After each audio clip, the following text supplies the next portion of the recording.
Hello dear students, welcome back to my channel. आज की video में हम लोग बात करने वाले हैं एरोमेटिकता के बारे में। देखो, एरोमेटिसिटी एक बहुत इंपॉर्टेंट टॉपिक है हमारे एग्जाम के हिसाब से, और हम लोगों को यहाँ पे हकल्स रूल ऑफ एरोमेटिसिटी को भी स्टडी करना है। देखो, हकल ने एक रूल दिया था एरोमेटिक यौगिकों के लिए, भाई कौन से कंपाउंड्स को हम एरोमेटिक बोलेंगे और कौन से कंपाउंड्स एरोमेटिक नहीं होते। ये हम इजीली पता लगा सकते हैं किससे? हकल्स रूल से। ठीक है, तो सबसे पहले हम लोग यहाँ पे एरोमेटिकता से स्टार्ट करते हैं। एरोमेटिसिटी क्या होती है? देखो, ऐसे कंपाउंड्स जिनमें एरोमेटिक गुण पाए जाते हैं। अब एरोमेटिक गुण क्या, एक एक गुण को हम लोग यहाँ पे अच्छे से समझेंगे। देखो, ऐसे कंपाउंड्स जिनमें क्या पाए जाते हैं? एरोमेटिक गुण पाए जाते हैं। ठीक है, क्या पाए जाते हैं? एरोमेटिक गुण पाए जाते हैं। उन्हें क्या कहते हैं हम लोग? एरोमेटिक यौगिक कहते हैं। ठीक है, और ये जो गुण होता है ना, जो कंपाउंड के अंदर पाया जाता है, इस गुण को क्या कहा जाता है? एरोमेटिसिटी कहा जाता है। देखो, शुरू शुरू में कुछ कंपाउंड्स मिले थे, जैसे बेंजीन हो गया, नेफ्थलीन हो गया। तो ये कंपाउंड्स क्या होते हैं? सुगंधित कंपाउंड्स होते हैं। इनमें एक प्राकृतिक सुगंध पाई जाती है। और जो सुगंध वर्ड होता है, मतलब जो सुगंध होता है ना, सुगंध शब्द, इसके लिए हम लोग ग्रीक में एक शब्द यूज करते हैं जिसका मतलब होता है अरोमा। ठीक है, अरोमा एक वर्ड है जिसका मतलब क्या होता है? सुगंध होता है। तो ऐसे कंपाउंड्स जिनमें एक नेचुरल सुगंध पाई जाती थी ना, उन कंपाउंड्स को उस समय क्या कहा जाता था? एरोमेटिक कंपाउंड्स कहा जाता था। ठीक है, लेकिन बाद में इसकी डेफिनेशन थोड़ी सी चेंज की गई कि भाई ऐसे कंपाउंड्स जिनमें एरोमेटिक गुण पाए जाएंगे ना, उन्हें हम लोग क्या कहेंगे? एरोमेटिक कंपाउंड्स कहेंगे। और ये जो गुण होगा इसको बोलेंगे एरोमेटिसिटी। ठीक है, अब एरोमेटिक गुण क्या क्या होते हैं? देखो, ये यौगिक सबसे पहली चीज तो क्या होनी चाहिए? समतलीय। जैसे बेंजीन की अगर आप बात करो, बेंजीन की पूरी रिंग कुछ इस तरह की होती है। ये देखो, ये हमने बेंजीन की रिंग बना दी। क्या ये बेंजीन की रिंग एक समतल में मौजूद है? एक प्लेन के अंदर मौजूद है? बिल्कुल सही बात है कि ये एक प्लेन के अंदर है। जब ये एक प्लेन के अंदर है तो यानी कि ये क्या है? समतलीय। तो सबसे पहली शर्त तो यही होती है कि जो एरोमेटिक यौगिक है ना, वो कैसे होने चाहिए? समतलीय होने चाहिए। दूसरी बात करते हैं हम लोग यहाँ पे, ये असंतृप्त यौगिक होने के बावजूद योगात्मक अभिक्रिया नहीं देते हैं। देखो, अगर आप एल्कीन की बात करते हो तो एल्कीन में कौन सी रिएक्शन होती है? योगात्मक अभिक्रिया होती है। जैसे मैं मान लो, मैंने ये ले ली CH2 double bond CH2, ethene ले ली। ठीक है, और इथीन के अंदर मैंने क्या किया? HCl की रिएक्शन करवाई इथीन के साथ। ये मैंने एथिन ली है। एथिन क्या है? एक एल्कीन है, असंतृप्त यौगिक है।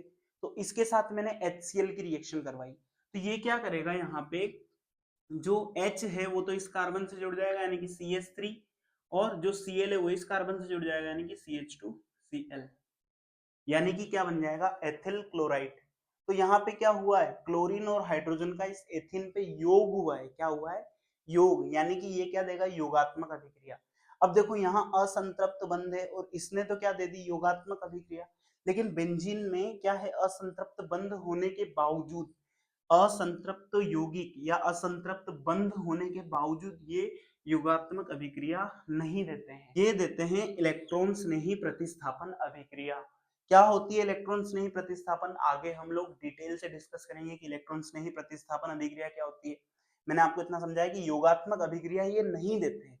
ठीक है, तो ये इलेक्ट्रॉन स्नेही प्रतिस्थापन अभिक्रिया देते हैं। अब इलेक्ट्रॉन स्नेही प्रतिस्थापन अभिक्रिया क्या होती है, इसके बारे में हम लोग बाद में डिस्कस करेंगे। ये कम क्रियाशील होते हैं। देखो, बेंजीन की रिंग जो है ना, इतना आसानी से क्रिया नहीं करती है। ठीक है, इलेक्ट्रॉन स्नेही प्रतिस्थापन अभिक्रिया देती है, वो भी विशेष परिस्थितियों में। ठीक है, इतना आसानी से ये क्रिया नहीं करती है।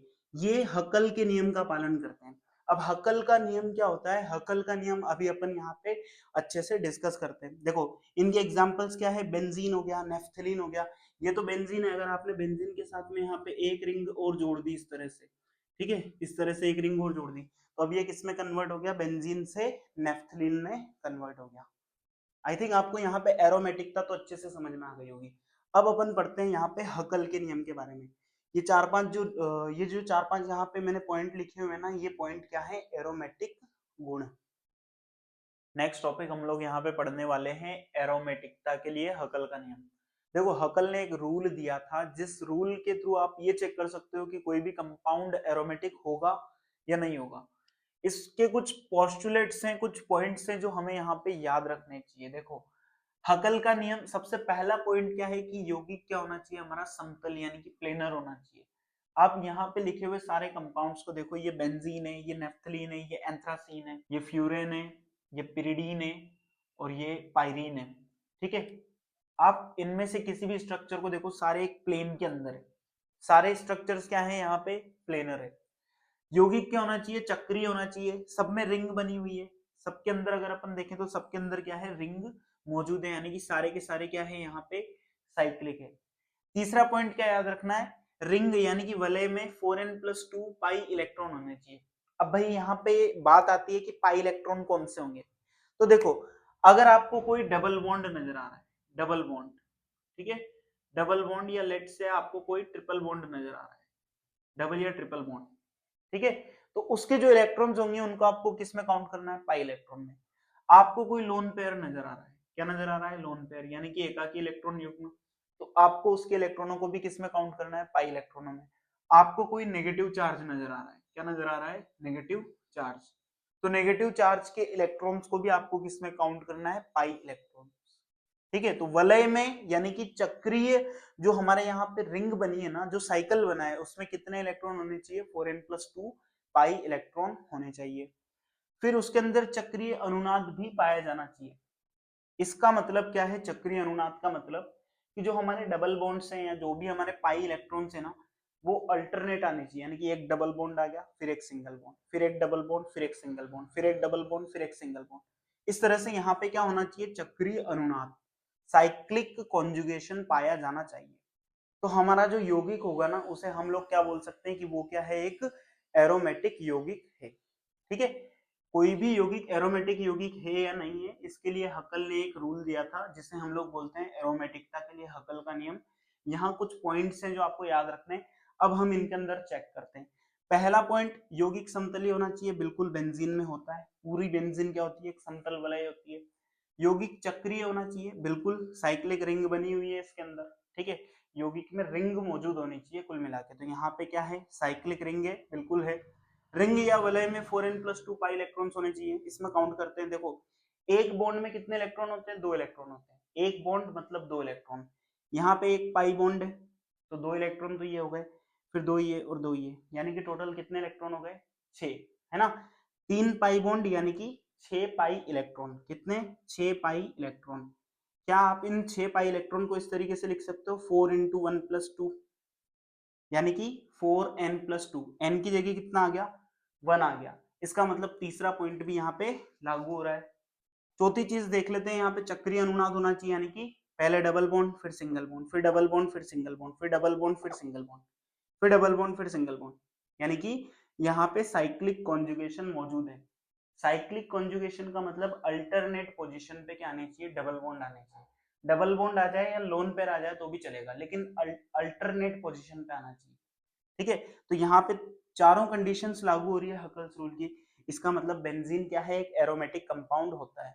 नेफ्थलीन की बात करते हैं, नेफ्थलीन क्या है, प्लेनर, बिल्कुल प्लेनर है। नेफ्थलीन में चक्रीय वलय पाई जाती है, बिल्कुल पाई जाती है। इसके बाद वलय में 4n+2 पाई इलेक्ट्रॉन होना चाहिए, यहाँ काउंट करते हैं 1 2 3 4 5, 5 पाई बॉन्ड्स है। 5 पाई बॉन्ड्स का मतलब क्या, 5 × 2 यानी कि 10 पाई इलेक्ट्रॉन्स। क्या मैं 10 पाई इलेक्ट्रॉन्स को ऐसे लिख सकता हूँ, 4 × 2 + 2, 4 2 8 +2, कितने हो गए, 10 हो गए। तो इसको 4n+2 की फॉर्म में कन्वर्ट कर सकते हैं अपन। यहाँ n जो है ना, n की वैल्यू 0 1 2 3, यानी कि कोई भी इंटीजर आ सकता है, पॉजिटिव इंटीजर, 0 1 2 3 4 5 ऐसा कुछ भी आ सकता है। ठीक है, तो यहाँ पे 2 आ गया ऑटोमेटिक। देखो तो यानी कि यहाँ पे भी 4n+2 पाई इलेक्ट्रॉन्स हैं। इसके बाद देखो डबल बॉन्ड, सिंगल बॉन्ड, फिर डबल बॉन्ड, सिंगल बॉन्ड, फिर डबल बॉन्ड, फिर सिंगल बॉन्ड, फिर डबल बॉन्ड, फिर सिंगल बॉन्ड, फिर डबल बॉन्ड, फिर सिंगल बॉन्ड और फिर डबल बॉन्ड, यानी कि इसके अंदर चक्रीय अनुनाद भी मौजूद है। इसका मतलब नेफ्थलीन भी क्या होता है, एक एरोमेटिक कंपाउंड होता है। नीचे एंथ्रासीन की बात करते हैं, देखो इनके नाम लिख देता हूं मैं। इसको तो बोलते हैं हम लोग बेंजीन, क्या बोलते हैं, बेंजीन बोलते हैं। इसको हम लोग बोलते हैं क्या, नेफ्थलीन, नेफ्थलीन। इसको बोला जाता है एंथ्रासीन, क्या बोलते हैं इसको, एंथ्रासीन। अब जो एंथ्रासीन है ना, एंथ्रासीन के अंदर काउंट करते हैं 1 2 3 4 5 6 7, 7 2 कितना हो जाएगा, 14 पाई इलेक्ट्रॉन्स हैं। तो क्या 14 पाई इलेक्ट्रॉन्स को मैं ऐसे लिख सकता हूँ 4 इंटू 3 प्लस 2 यानी कि 4n प्लस 2। यहाँ पे भी 4n प्लस 2 पाई इलेक्ट्रॉन्स मौजूद है। इसका मतलब ये भी क्या होगा, यहाँ पे ये भी एक एरोमेटिक कंपाउंड होगा। देखो इन सारे एरोमेटिक, ये जो इधर लिखे हैं ना मैंने, ये वाले जो एरोमेटिक कंपाउंड्स लिखे हैं, देखो ये वाले जो एरोमेटिक कंपाउंड्स हैं इतने इतने, इन एरोमेटिक कंपाउंड्स को बोला जाता है बेंजीनोइड एरोमेटिक कंपाउंड्स, यानी कि जिनमें बेंजीन की रिंग मिलेगी। देखो यहाँ बेंजीन की रिंग है, यहाँ पे भी बेंजीन की रिंग है, यहाँ पे भी आपको बेंजीन की रिंग मिलेगी। तो ऐसे जो कंपाउंड्स होते हैं इनको बोलते हैं बेंजीनोइड एरोमेटिक कंपाउंड्स। और ऐसे एरोमेटिक कंपाउंड्स जिनमें आपको बेंजीन की रिंग नहीं मिलती, उनमें आपको कुछ और एटम्स भी मिल सकते हैं रिंग के अंदर, उनको बोलते हैं नॉन बेंजीनोइड एरोमेटिक कंपाउंड्स। जैसे अगर अपन यहाँ पे बात करें तो देखो डबल बॉन्ड, फिर सिंगल बॉन्ड, फिर ये पाई इलेक्ट्रॉन्स आ गए, देखो लोन पेयर वाले, इनको नहीं लेना है आपको, इनको छोड़ देना है, इधर ऊपर वाले लोन पेयर को लेना है। फिर यहाँ पे सिंगल बॉन्ड, फिर यहाँ पे आ गया क्या, डबल बॉन्ड, फिर सिंगल बॉन्ड, फिर वापस से डबल बॉन्ड, यानी कि यहाँ पे भी चक्रीय अनुनाद मौजूद है। अगर मैं इलेक्ट्रॉन काउंट करूं तो दो ये और दो ये, इनको काउंट नहीं करना है। ये जो नीचे वाला जो लोन पेयर बना हुआ है ना ऑक्सीजन पे, इसको काउंट नहीं करना है, सिर्फ ऊपर वाले को 2 2 4 और 2 6, यानी कि वापस से यहाँ पे 4n प्लस 2, 4 इंटू 1 प्लस 2 यानी कि 6 पाई इलेक्ट्रॉन्स यहाँ पे मौजूद है।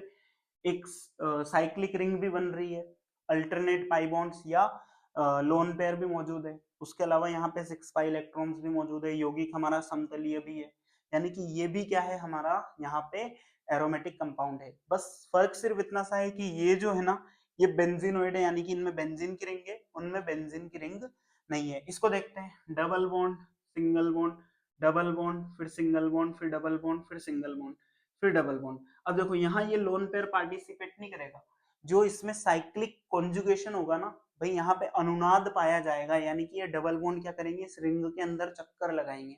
तो जब ये रिंग के अंदर चक्कर लगाएंगे ना, तो उनमें ये वाला जो नाइट्रोजन का लोन पेयर है ये पार्टिसिपेट नहीं करेगा। जैसे यहाँ पे ऑक्सीजन के इस लोन पेयर ने पार्टिसिपेट नहीं किया, सिर्फ ऊपर वाले ने पार्टिसिपेट किया। यहाँ पे नाइट्रोजन के पास डबल बॉन्ड मौजूद है, तो लोन पेयर पार्टिसिपेट नहीं करेगा। कौन पार्टिसिपेट करेगा, सिर्फ ये डबल बॉन्ड। यहाँ पे कितने इलेक्ट्रॉन, 2 2 4 2 6, ये वाले पार्टिसिपेट नहीं करेंगे। अभी इसमें इलेक्ट्रॉन कितने हैं, 2 2 4 और 2 6, यानी कि इसमें भी कितने इलेक्ट्रॉन्स हैं, 6 पाई इलेक्ट्रॉन्स मौजूद हैं, यानी कि ये भी एरोमेटिक हो जाएगा। इसकी बात करें 2 2 4 और 2 6, इसमें ये वाले इलेक्ट्रॉन्स पार्टिसिपेट करेंगे, क्यों, क्योंकि यहाँ पे कोई डबल बॉन्ड वगैरह नहीं है पार्टिसिपेट करने के लिए। तो double bond, single bond, lone pair, single bond, double bond, single bond, double bond, तो यहाँ पे भी हमें क्या मिलेगी, एरोमेटिसिटी मिलेगी। तो आई होप आपको हकल्स रूल जो है ना एरोमेटिसिटी के लिए, ये अच्छे से समझ में आ गया होगा। अगर आपके एग्जाम में हकल्स रूल पूछते हैं और आपने इतना लिखा है ना, तो आपको 100% मार्क्स यहाँ पे हकल्स रूल में मिलने वाले हैं।